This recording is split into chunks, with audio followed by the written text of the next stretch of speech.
नमस्ते दोस्तों। आइए आज प्रतिस्थापन विधि के बारे में पढ़ते हैं, जानते हैं कैसे यह विधि काम करता है। यह है क्लास 10th दो चर वाला रैखिक समीकरण युग्म चैप्टर का प्रतिस्थापन विधि। और जिन्होंने भी अभी तक हमारे चैनल को सब्सक्राइब नहीं किया है तो प्लीज़ सब्सक्राइब कर लें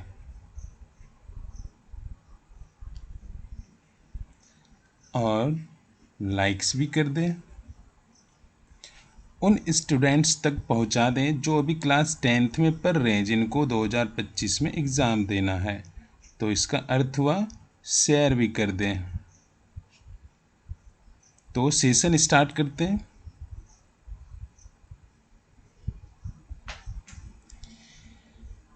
यहाँ पर देख रहे प्रतिस्थापन विधि। एक समीकरण लेते हैं, यहाँ पर दो समीकरण हमको चाहिए, युग्म चैप्टर है तो दो समीकरण लेते हैं। 7x minus 15y is equal to 2, x plus 2y is equal to 3।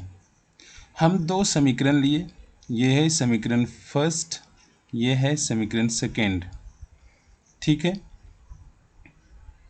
तो पहला काम करते हैं कि किसी एक चर को दूसरों के पदों में लिखते हैं। कैसे लिखते हैं? तो सबसे पहले हम क्या करते हैं, किसी भी एक समीकरण को लेंगे तो जो हल्का समीकरण हो उसको पहले लेते हैं।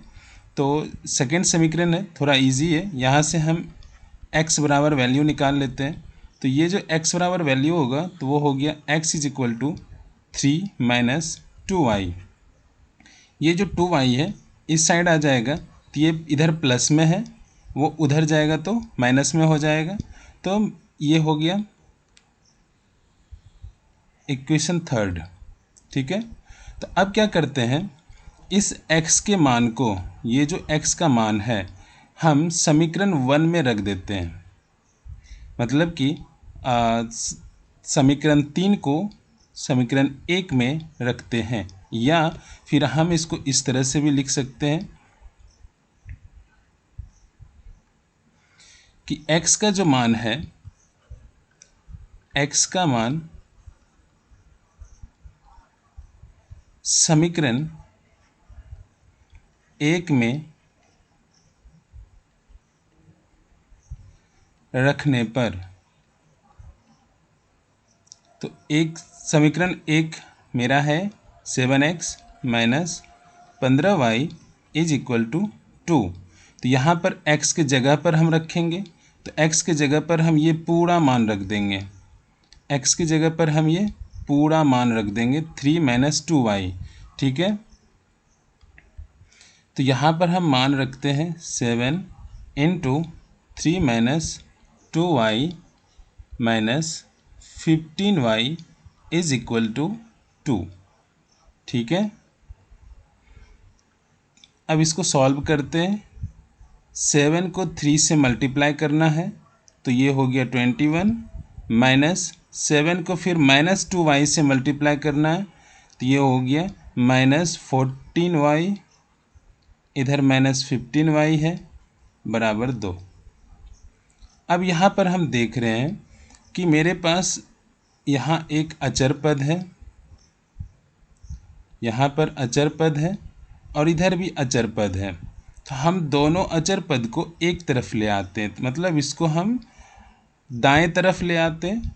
तो दाएं तरफ लाएंगे तो क्या हो जाएगा, इधर बचेगा फिर माइनस 14y माइनस 15y, तो उसको हम उधर ले गए तो हो गया 2 माइनस 21। ठीक है, अब माइनस 14y माइनस 15y दोनों सेम चर है, मतलब सेम वेरिएबल है, समान जात का है। तो जब समान जात का है तो हम इसको जोड़ सकते हैं और घटा भी सकते हैं। तो यहाँ माइनस माइनस है, माइनस माइनस प्लस, मतलब अंक का जो है मान वो जुड़ जाएगा और चिन्ह माइनस का ही रहेगा। ये दोनों जुड़ जाएगा आपस में और चिन्ह माइनस का ही रहेगा। तो 14 और 15 ये हो गया, या इसको इस तरह से भी लिख सकते हैं, 2 माइनस है तो माइनस बाहर ले लिए, अंदर में 14y प्लस 15y बराबर 2 में माइनस 21 घटा दिए तो ये हो गया -19। फिर आगे ये जुड़ करके आपस में हो गया 29y, आगे माइनस है तो -29y इज इक्वल टू -19।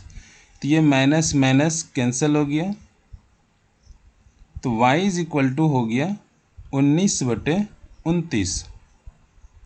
तो y का मान निकल गया। अब हम इस मान को जो है अब हम समीकरण 1 या 2 में या 3 में किसी में भी रख देंगे तो वहाँ से मेरा x का मान निकल जाएगा।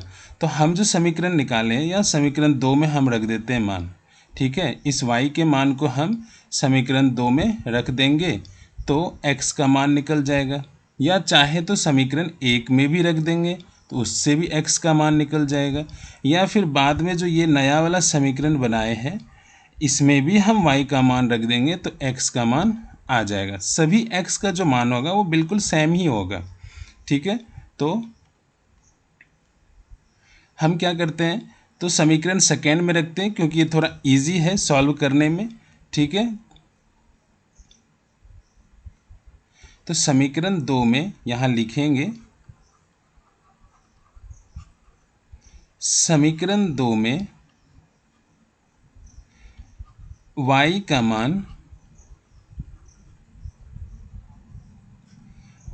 मान रखने पर, तो समीकरण 2 क्या है, x + 2y is equal to 3। हम यहाँ पर y का मान रख देंगे जो अभी निकाले हैं ये वाला, तो इसको रखते हैं x + 2 गुना 19/29 बराबर 3।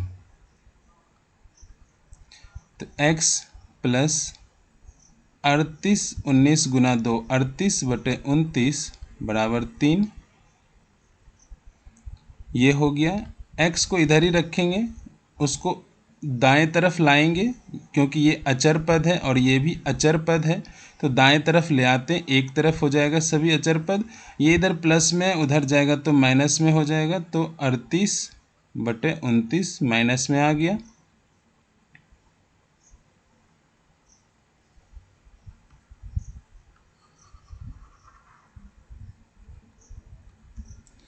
अब क्या करते हैं, यहाँ से सॉल्व करते हैं। x इज इक्वल टू, इसका लघुत्तम ले लिए 29, 29 गुना 2 कर 3 कर दिए, ये हो गया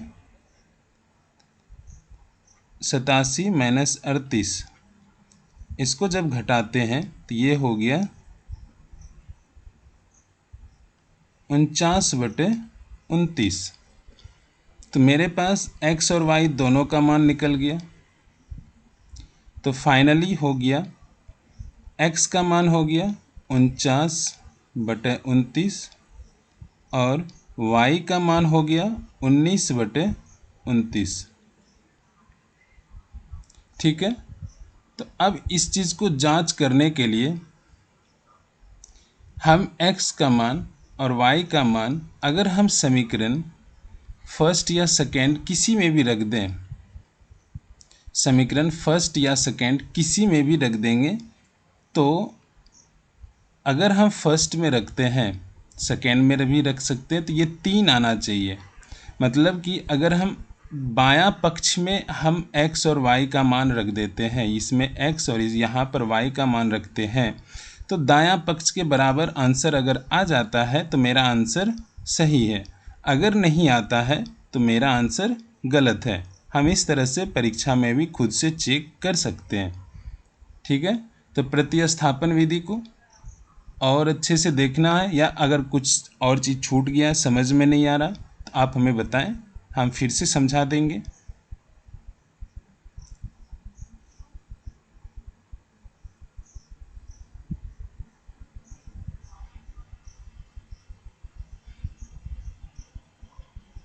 दूसरा है प्रतिस्थापन विधि है, इसको और अच्छे से समझने के लिए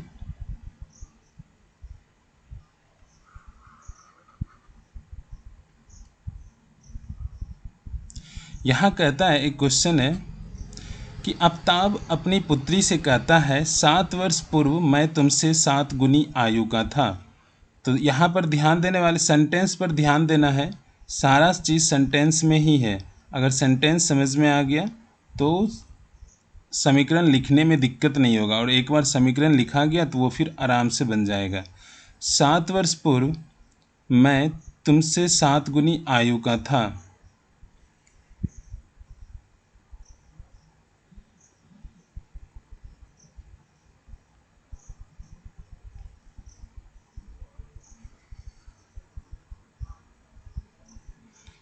ठीक, अब से 3 वर्ष बाद मैं तुमसे केवल 3 गुनी आयु का रह जाऊंगा।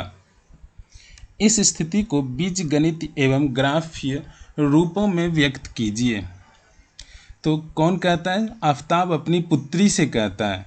मतलब कि आफ़ताब का और उसकी पुत्री का वर्तमान उम्र मालूम नहीं है। तो जैसे ही पूर्व बोले, 7 वर्ष पूर्व बोला है, तो इसका अर्थ है यहाँ माइनस का काम होगा। और जैसे ही बाद की बोले 7 वर्ष बाद, तो यहाँ पर हम प्लस का काम करते हैं। ठीक है, तो जो उम्र हमको मालूम नहीं है, हम मान लेते हैं आफ़ताब का उम्र और उसके पुत्री का उम्र x और y है। कुछ भी मान सकते हैं अपने हिसाब से।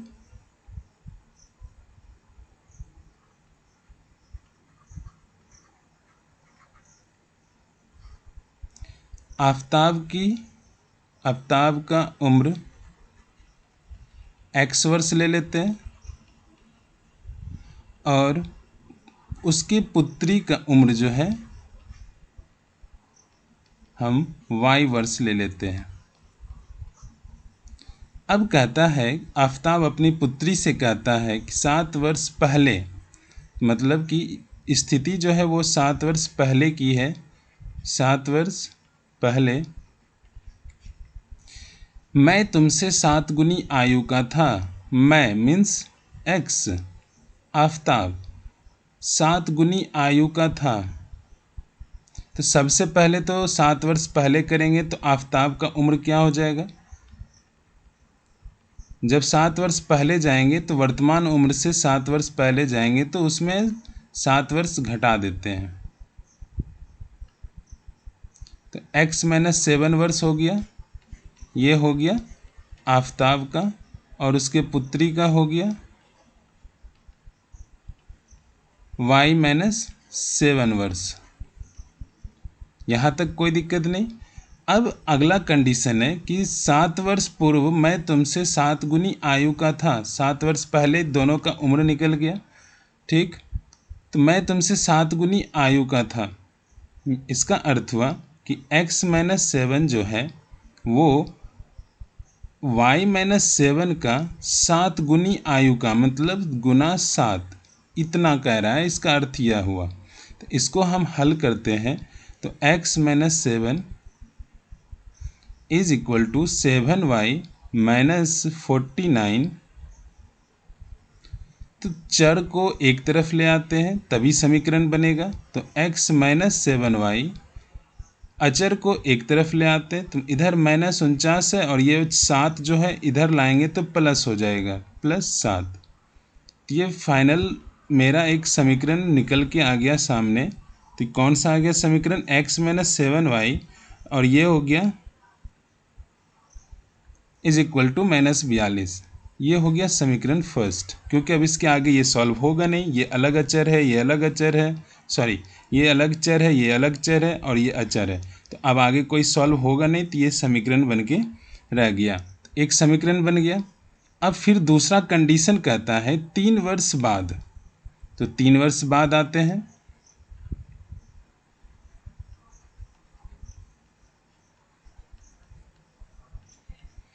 तीन वर्ष बाद मीन्स वर्तमान उम्र जो है उसमें 3 वर्ष दोनों की उम्र में जुड़ जाएगा। आफ़ताब का उम्र क्या हो जाएगा फिर? अभी वर्तमान x माने हैं, 3 वर्ष बाद वाला मतलब +3।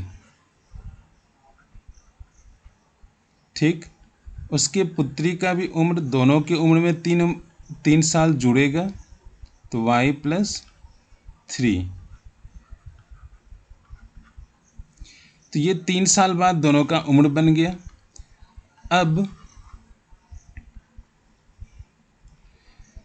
ये बोलता है इसमें क्वेश्चन में 3 वर्ष बाद मैं तुमसे केवल 3 गुनी आयु का रह जाऊंगा। मैं मीन्स x+3, x+3 जो है यह केवल 3 गुनी आयु का रह जाऊंगा मीन्स y+3 का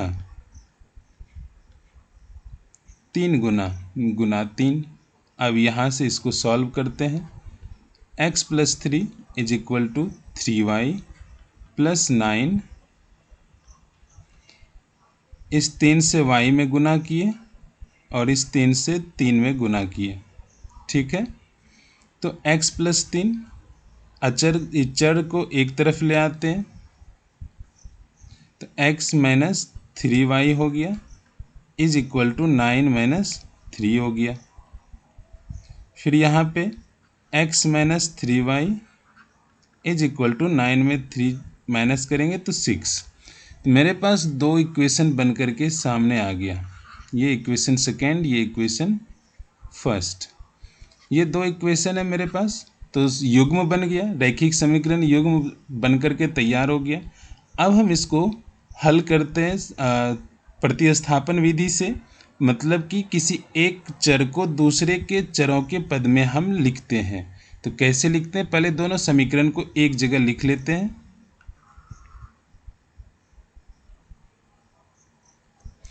दोनों समीकरण को लिखते हैं। मेरे पास समीकरण क्या सब है, x-7y is equal to -42, x-3y is equal to 6। 2 समीकरण है तो दोनों इजी है, किसी एक चर को दूसरे चर के पदों में हम लिख देते हैं। तो हम समीकरण 1 और समीकरण जो 2 है, समीकरण 2 से ही हम लेते हैं। तो हम लिखेंगे समीकरण 2 से, तो x इज इक्वल टू क्या हो जाएगा 6 + 3y। ठीक है, अब इस x का मान जो है, ये जो x का मान निकल के आया, इसको हम समीकरण 1 में रख देंगे। ठीक, समीकरण 1 में रखते हैं, यहाँ लिख देंगे x का मान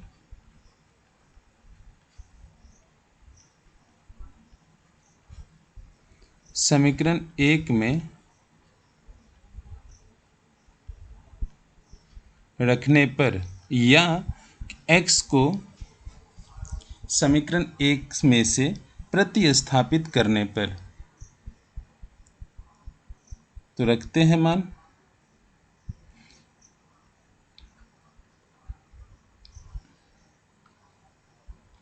x-7y इज इक्वल टू -42। यहाँ पर मान पुट कर देते हैं, तो यहाँ है 6 + 3y -7y बराबर -42। तो चर को एक तरफ और अचर को एक तरफ, तो यहाँ 3y -7y, तो ये हो गया -4y। इस 6 को हम दाएं तरफ ले आए तो -42 है, -6 हो गया, -4y है, इधर आ जाएगा तो ये इसको हल करेंगे तो ये हो गया -48। तो -4y बराबर -48 हुआ, माइनस माइनस कट गया, y बराबर हो गया 48/4। ये इधर गुना में है और इसको हम दूसरे तरफ ले जाएंगे तो चिन्ह पलट जाएगा, उल्टा हो जाएगा। तो ये इस 4 से कट गया 12 बार में, तो y का मान निकल के आ गया 12। अब क्या करते हैं, y के मान को समीकरण 1 या 2 या ये जो नया समीकरण निकाले इसमें किसी भी एक में रख देंगे तो x का मान निकल के आ जाएगा। तो रखते हैं,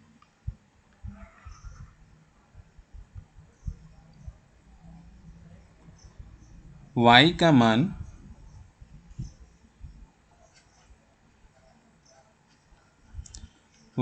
मान समीकरण 2 में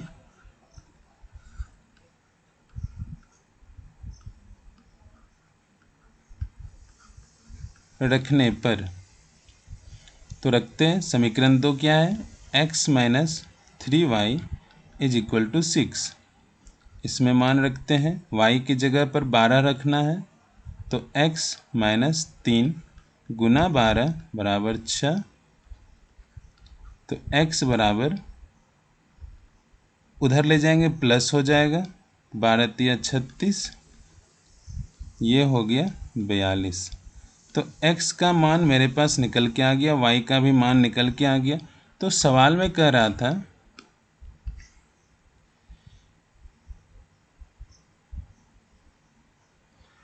तो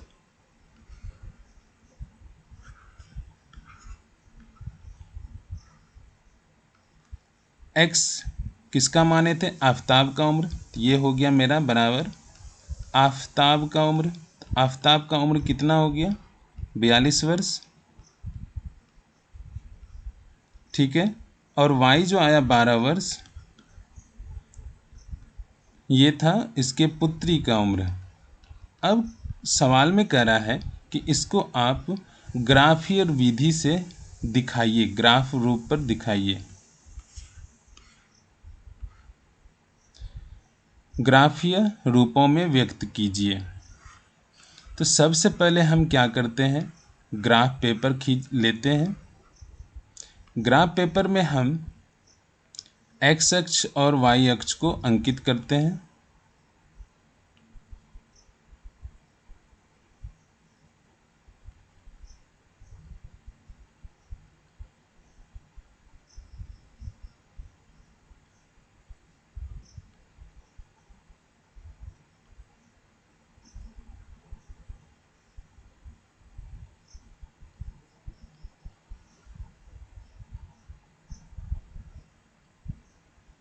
ठीक है।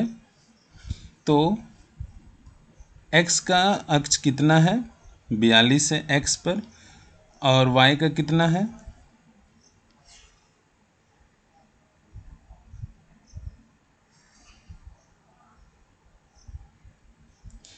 x मेरा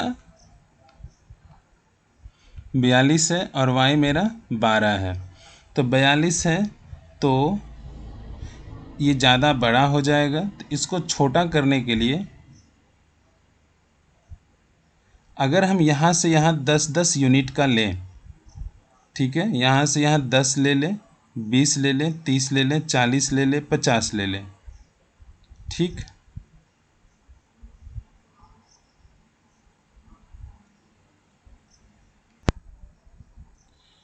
ठीक है। तो ग्राफ पेपर हम लिए, इसमें x अक्ष और y अक्ष को खींच लिए। तो x अक्ष और y अक्ष मेरे पास जो ग्राफ पेपर है वो उसमें ऑलरेडी खींचा हुआ है। आपको अपने कॉपी में या तो बना लेना होगा या तो ग्राफ कॉपी ले लेना होगा। ठीक है। तो इसमें हम देख रहे हैं x अक्ष पर अधिकतम कितना मान है? 42 है। अधिकतम 42 है, तो हम x अक्ष पर 42 तक मान यहाँ पर ले लिए हैं।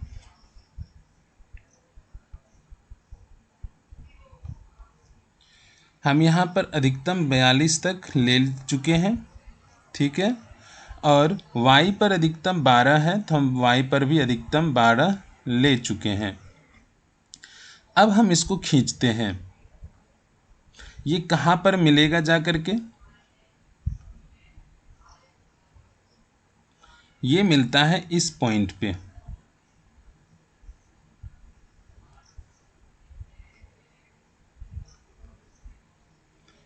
ये इस पॉइंट पे आकर के मिला।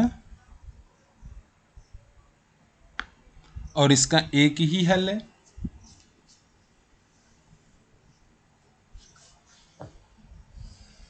ग्राफ के निरूपण में दिखाने के लिए कम से कम मेरे पास दो निर्देशांक बिंदु होनी चाहिए।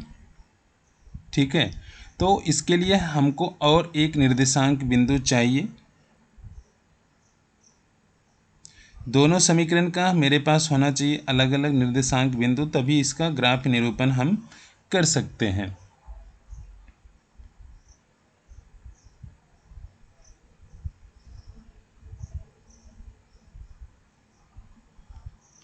तो यहाँ तक में कोई दिक्कत नहीं। आफताब का उम्र और उसकी पुत्री का उम्र निकल के सामने आ गया, प्रतिस्थापन विधि समझ में आ गया हो।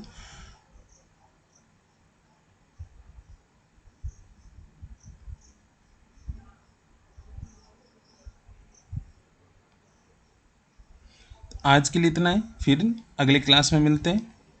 जय हिंद।